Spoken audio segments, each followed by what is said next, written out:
For several years now, I have been creating a series of personal videos as a YouTube content producer in the field of philosophy that had to do with my philosophical commitments and developments. My viewers and subscribers and followers in various social media, including YouTube, have been asking for this. So I talked a bit about why I went through, this particular phase and about where my current interests and commitments lie, my long-standing, off on the horizon projects.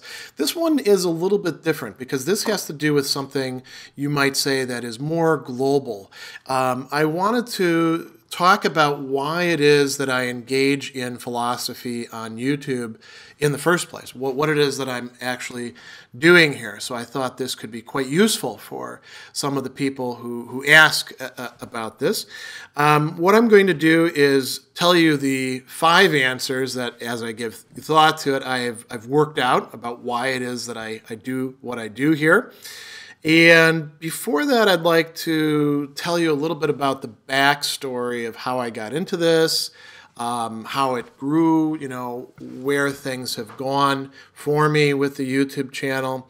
I'll also give you, the 5 answers in a bullet point form right at the start. Before that, though, I want to say a little something. We're pretty rapidly approaching 40,000 subscribers and 4 million views, which is actually pretty good for a YouTube channel that doesn't do cat videos or other things along those lines, and in philosophy doesn't do high production, animations, 5 minutes. What I do is, as you know, these extended lectures where it's very high content, very focused on the text, the thinker, unpacking the ideas, getting them across to a wide audience without losing too much of the rigor that's involved. So, the fact that so many people have watched these and so many people have commented and so many people have become regular subscribers is incredibly gratifying, and I think is a great sign for the fact that philosophy can be done in real ways on the new medium of the internet. So let me give you my 5 answers in very short form, and like I said, I'll talk more about these in a bit. So what are the 5 reasons why I do what I'm doing? I engage in philosophy on YouTube. Well, the first one is that it's possible, and that is a big one. That we'll talk a lot about that. The second is that I think that it's needed. The third one is that it turns out that I'm a good fit for what people are looking for on this medium. The fifth is that I enjoy it and I get some satisfaction out of it. And the fifth is that it helps to provide a portion of how I actually earn my living as somebody who is outside of the academy. So I'll talk about each of those in turn. But before that, I wanted to go over a bit of the backstory. Some of you may have heard this in part here and there with me talking about this on other videos or in some of the interviews that I've done on podcasts and in other places. But I think it's well worth talking about. So I've been doing this now for about 6 years, a little bit over 6 years. And the story goes back a little bit before that. One of the things that I received as a present for my 40th birthday was what we call a flip cam. And it's not quite exactly the same as this one. This is a more recent acquisition, but it's the same sort of thing. Actually, there was a company called Flip at the time, and they made these little cameras. They didn't hold that much. Their batteries ran out fairly quickly. They're quite a bit bulkier than this more advanced Kodak version, but it's the same general idea, right? And it was part of the digital revolution in cameras. And I was supposed to use this to, take video of my kids and the trip that I was on and all of that sort of stuff. And I did some of that, but in a very haphazard way. Then, fast forward a bit to 2011 and spring semester, the last semester that I was at Fayetteville State University. My fiance at the time, now wife, and my partner in Reason IO, who's a very innovative and entrepreneurial person who also, was sort of an early adapter, very enthusiastic one for tech, Andy, she suggested to me that what I should consider doing is what's called lecture capture, which means essentially video recording what's going on in the classroom. And this can be done in a variety of ways. We actually do a lot of interesting workshops on that, so if you're interested in that, just email me. It's a side note. In any case, what I started doing was I was teaching 4 critical thinking classes, 4 sections of the exact same class, back to back, 3 days a week. And I would get a flip cam like this, and I took a tripod. Let me see if I have one of them here. I may or may not have it with me. And the tripod is very small. I could plunk it down on a desk, and that is exactly what I would do. I would come in, students would file in, I'd have the camera sitting on a desk, and it would be focused on me and the chalkboard. Every once in a while, a student might bump it, it would go off frame or something like that. But for the most part, it was okay. And I video recorded those lectures. And at that time, YouTube didn't allow you to upload things that were 45 minutes long, which is about how much footage I would get out of each of these classes. So we loaded them into the institutional channel, and I'll actually put a link to this below in the video. Fayetteville State, has ownership over those. It's interesting because they actually do have a channel, but most of the views of their channel come from the videos that I created. They have not done much more with it since then. And I had somebody on the tech end there who was also helping out, loading these videos into the institutional channel. So people started watching these and commenting on it. And I started playing around with my own video recording. I started shooting these videos that we called Dr. Sadler Chalk and Talk. And the reason why I called it Chalk and Talk is because all the education experts were saying, lecture is dead. You have to make things interactive for the students or you're going to lose them. And so this is me sort of like thumbing my nose and saying, you know what? If you do lecture well, people will in fact watch it. If your lecture has some real meat to it, you don't need quite so many bells and whistles to hold people's attention. So it was actually kind of a shot in the dark for me. But those got quite a bit of watching time, and I started video recording some of the presentations that I was doing at conferences, and at workshops as well. So that was something that was quite interesting. And as I said, I would not have considered doing this myself had Andy not been an enthusiastic booster and cheerleader saying, look, you should try this out. You've got nothing to lose. I was much more pessimistic, thinking, well, I'm not a big name in philosophy. These are very low tech. Who's going to want to watch these things? And something really surprising came out of this. First of all, the videos that I was creating for my class started getting watched that semester worldwide. And a lot of the comments by the people who were watching them were along the lines of, oh, thank you for putting this online.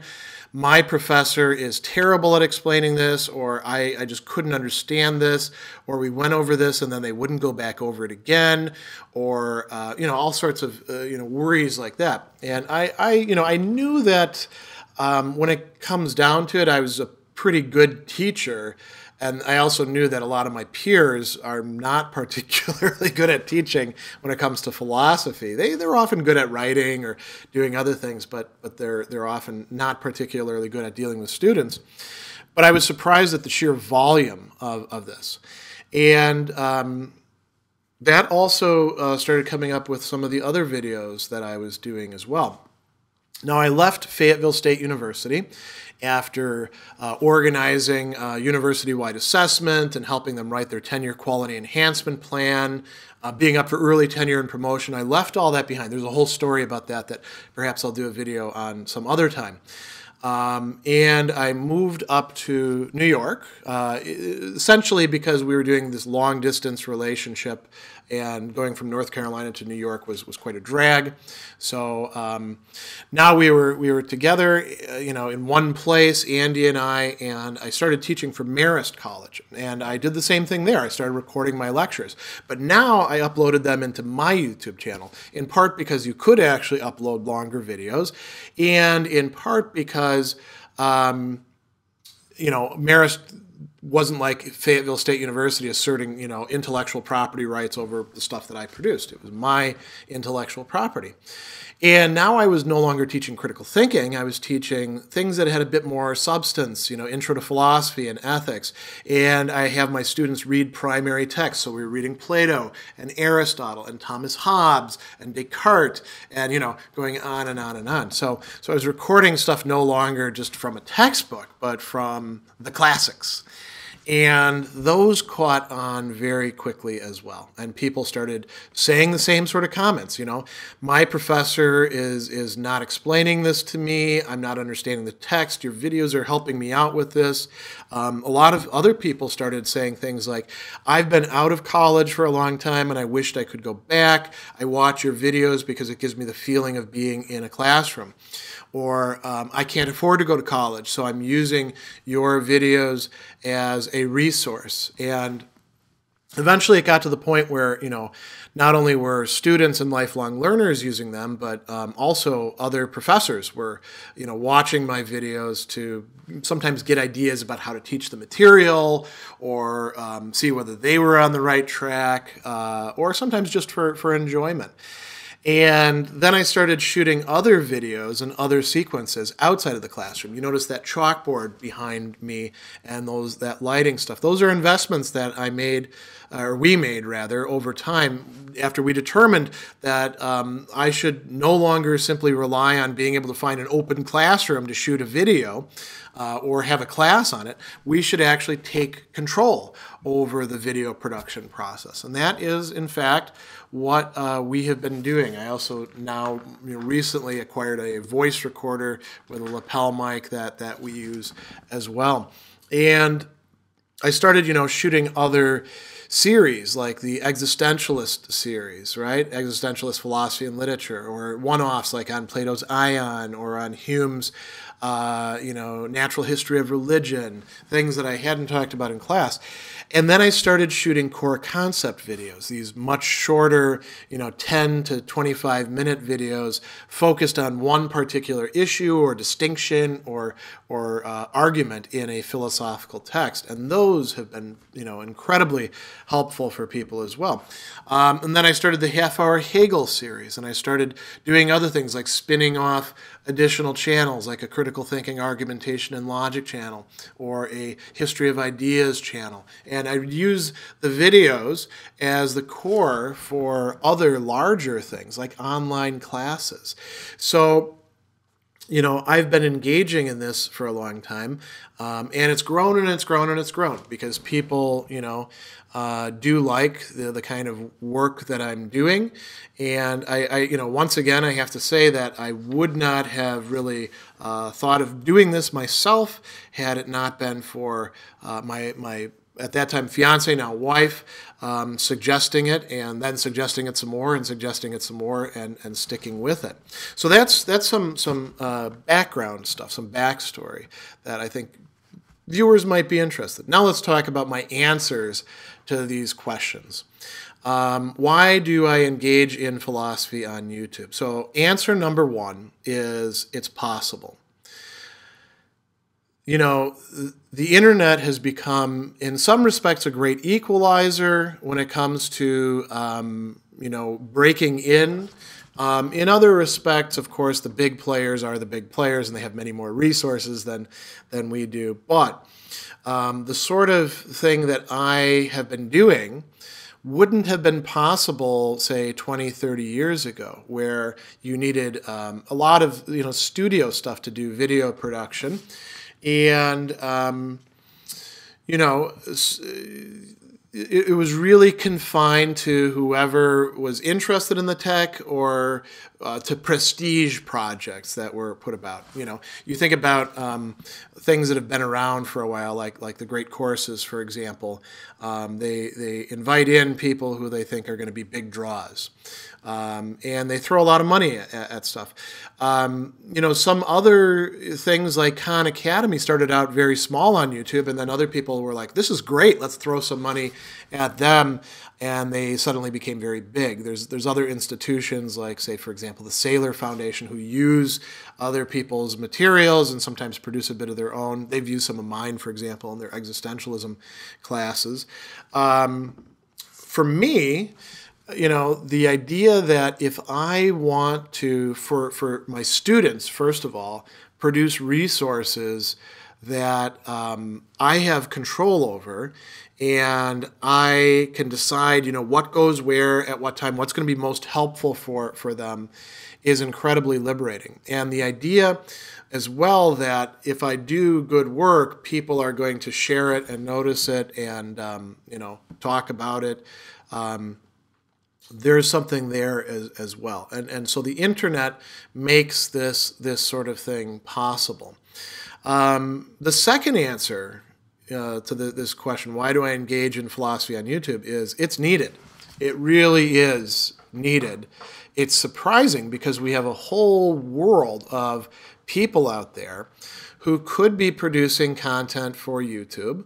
Many of them are, on this particular philosopher, more competent than I am. I'm sort of a generalist. I have my interests extended into many different people, which means that I don't, get to study quite as much Hegel as somebody who is specializing as a Hegel scholar and doesn't have to, do all this other stuff on the side, and may not actually know all that much about the other stuff as well, in part because they don't want to.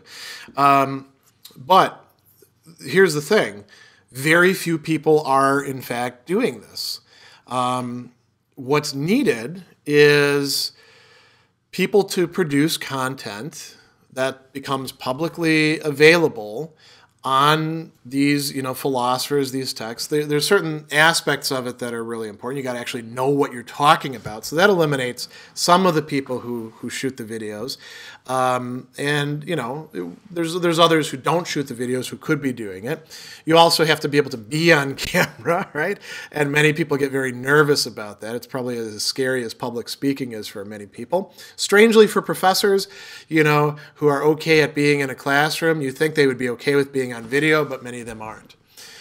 There are huge, huge gaps even today in the materials that are available on even quite important philosophers. And I am doing my best to remedy these gaps, shooting on average now about 250 videos per year.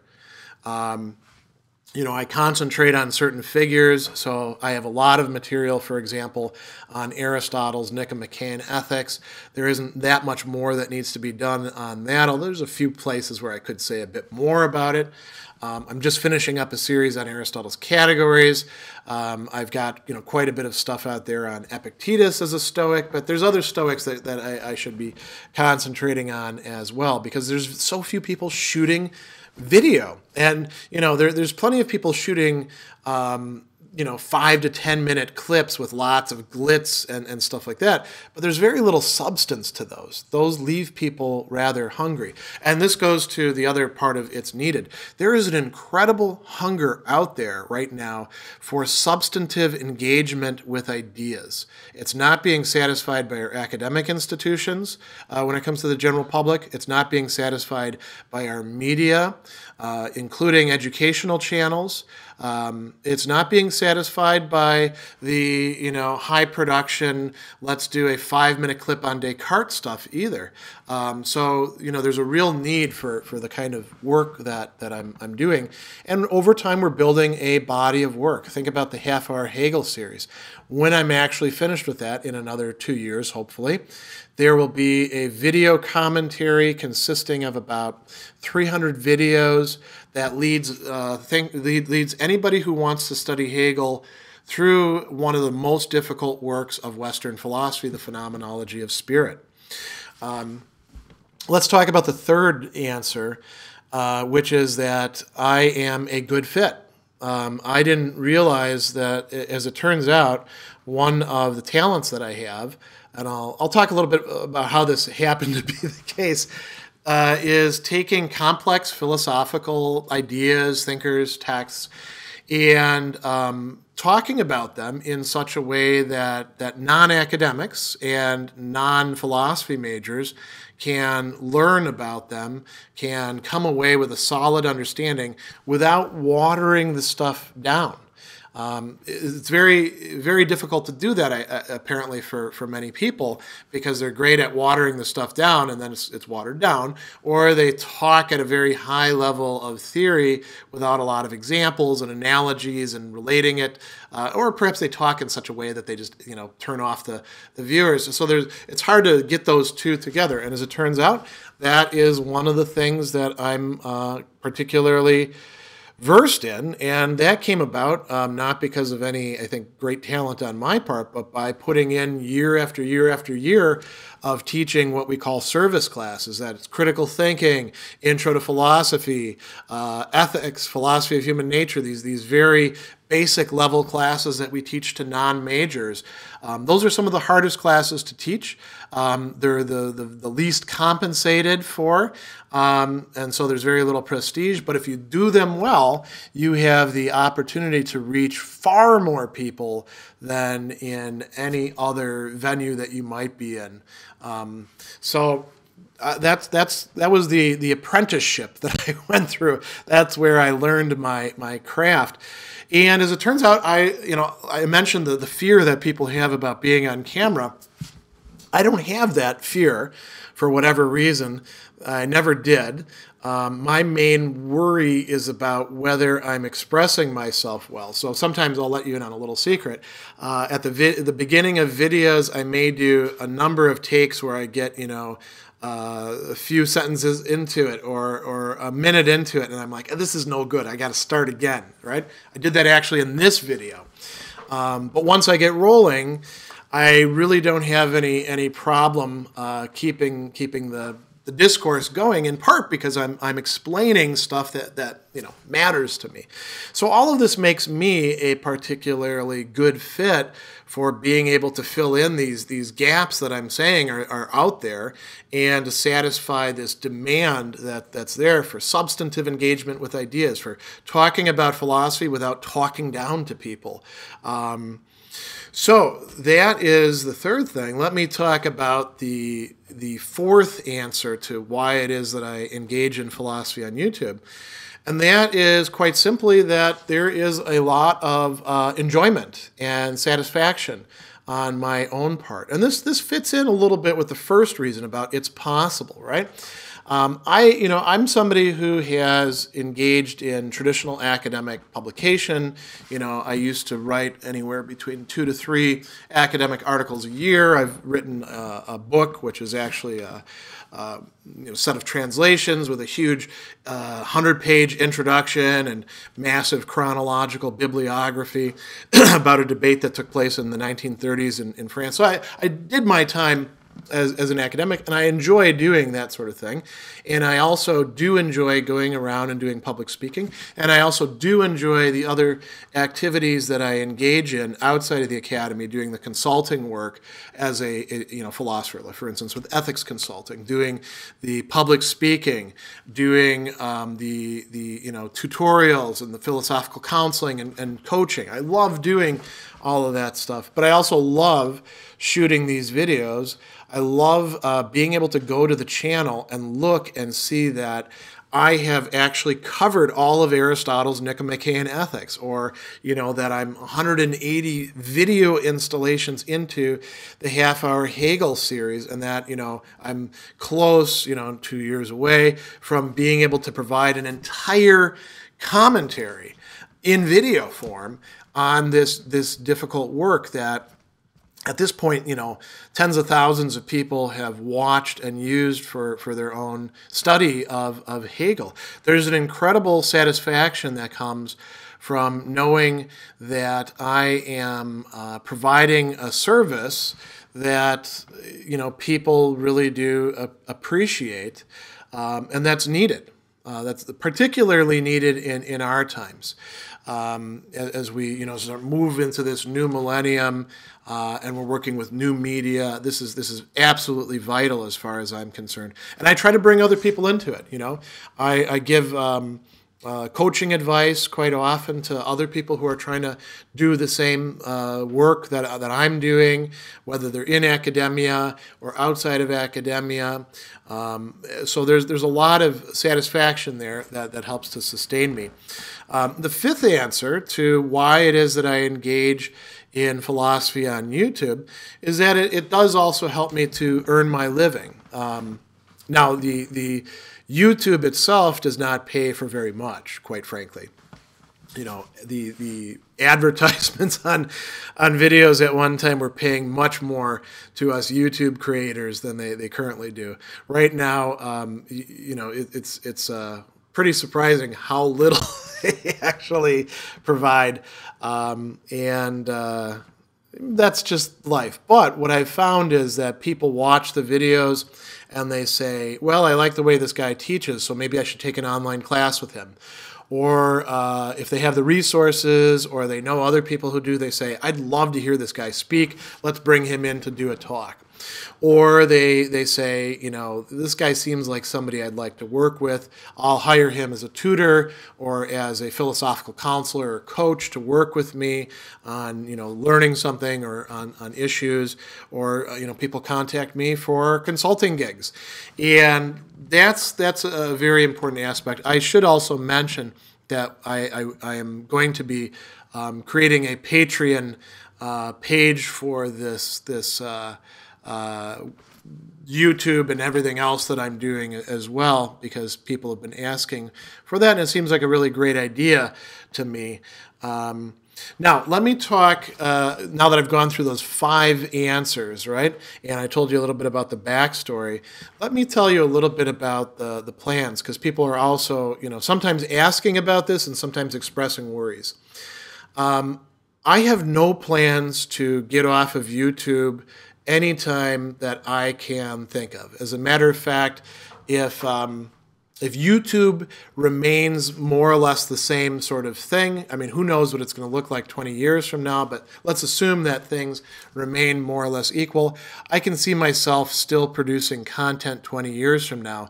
Not only because, like I said, I do actually enjoy it, or it's possible, but also because I think by that time, there's still going to be so many thinkers and so many texts that have not been satisfactorily discussed. And maybe I'll be able to do stuff at a higher level around that time as well, discussing things that I didn't get to in the past. People are always saying, well, okay, you're presenting Nietzsche. What's your criticism of Nietzsche? Well, I don't have time to talk about that right now, right?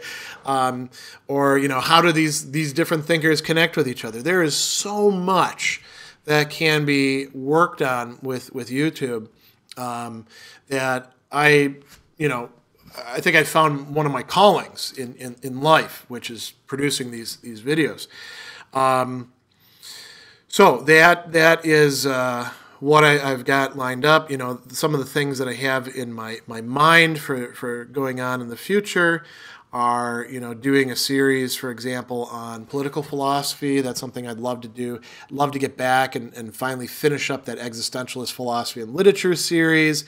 There are literally thousands of core concept videos that I would like to produce. I want to use this half-hour Hegel methodology with, first reading the text and having the text available on the screen and then commenting on it portion by portion to all sorts of other texts ranging from, Cicero to, Aristotle's other works to Rene Descartes to, everybody else. Quite frankly, there's more than enough work for me to do for the foreseeable future. The only question is that it has to be sustainable for me in the way that I actually earn my living. So that's probably the main restriction on things. How much time do I have to spend doing other things that earn a living as opposed to shooting videos that, unless, people start, supporting or something like that, aren't really earning much of it. But I really love doing this. I think that it's a valuable thing for me to be engaged in. And it's led to a lot of really great discussions and relationships and even some friendships worldwide with people who I otherwise would not have come into contact with. So, that's where I'll close, thinking about how wonderful it is that we live in a time where just, looking at your phone, you can learn about Plato or learn about St. Anselm or learn about Hegel. And if you want, you can actually say something in response. So that's where we'll leave off.